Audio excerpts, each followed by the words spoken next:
ನಮ್ಮಪ್ಪ ಮಾಡೋ mutton sir recipe ಇಷ್ಟು ಸಿಂಪಲ್ ಆಗಿರುತ್ತೆ ಅಂತ ಎಕ್ಸ್ಪೆಕ್ಟ್ ಮಾಡಿರ್ಲಿಲ್ಲ.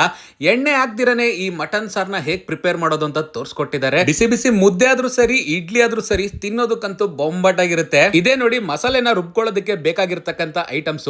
ಮೊದಲಿಗೆ ಮಿಕ್ಸರ್ ಜಾರ್ ಅಲ್ಲಿ ತೆಂಗಿನಕಾಯಿ ಹಾಕೊಂಡು ರುಬ್ಕೊಳ್ಳಿ.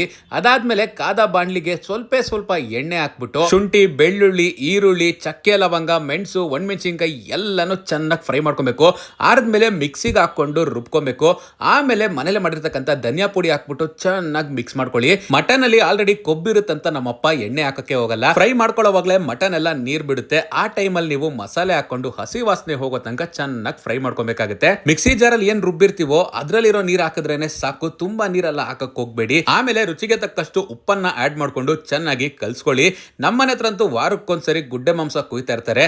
ಎಳೆ ಮಟನ್ ತಂದಿರೋದ್ರಿಂದ ಒಂದು 5 ವಿಸಿಲ್ ಓಡಿಸಿದ್ರೆ ಸಾಕು, ಬಿಸಿ ಬಿಸಿಯಾಗಿ ಮಟನ್ ಸಾರ್ ರೆಡಿ ಆಗುತ್ತೆ. ಆ ಗ್ಯಾಪ್ ಅಲ್ಲೇ ನಮ್ಮಪ್ಪ ಬಿಸಿ ಬಿಸಿಯಾಗಿರೋ ರಾಗಿ ಮುದ್ದೆ ಕೂಡ ಪ್ರಿಪೇರ್ ಮಾಡ್ತಾ ಇದ್ರು. ಗ್ಯಾಪ್ ಅಲ್ಲೇ ಕುಕ್ಕರ್ ಕೂಡ 5 ವಿಸಿಲ್ ಬಂದಿದ್ದಾಯ್ತು. ಘಮ ಘಮ ಅಂತ ಬೇರೆ ಅಂತ ಇತ್ತು ಗುರು. ಕುಕ್ಕರ್ ತೆಗೆದು ಒಂದ್ ಸ್ವಲ್ಪ ಕೊತ್ಮೀರಿ ಹಾಕಿ ಸಾರ್ನಾಗ ಒಂದ್ 5 ನಿಮಿಷ ಕೊದಿಯಕ್ ಬಿಟ್ರೆ ಬಿಸಿ ಬಿಸಿಯಾಗಿರೋ ಮಟನ್ ಸಾರು ಸವಿಯೋದಕ್ಕೆ ಸಿದ್ಧ. ರಾಗಿ ಮುದ್ದೆ ಜೊತೆ ಮತ್ತೆ ಇಡ್ಲಿ ಜೊತೆ ಈ ಮಟನ್ ಸಾರು ಅಂತೂ ಸಖತ್ ಸೈಕ್ ಆಗಿರುತ್ತೆ. ಬಿಸಿ ಬಿಸಿಯಾಗಿರೋ ಇಡ್ಲಿನ ಮಟನ್ ಸಾರ್ ಜೊತೆ ತಿಂತಾ ಇದ್ರೆ ನೆಕ್ಸ್ಟ್ ಲೆವೆಲ್ ಆಗಿತ್ತು.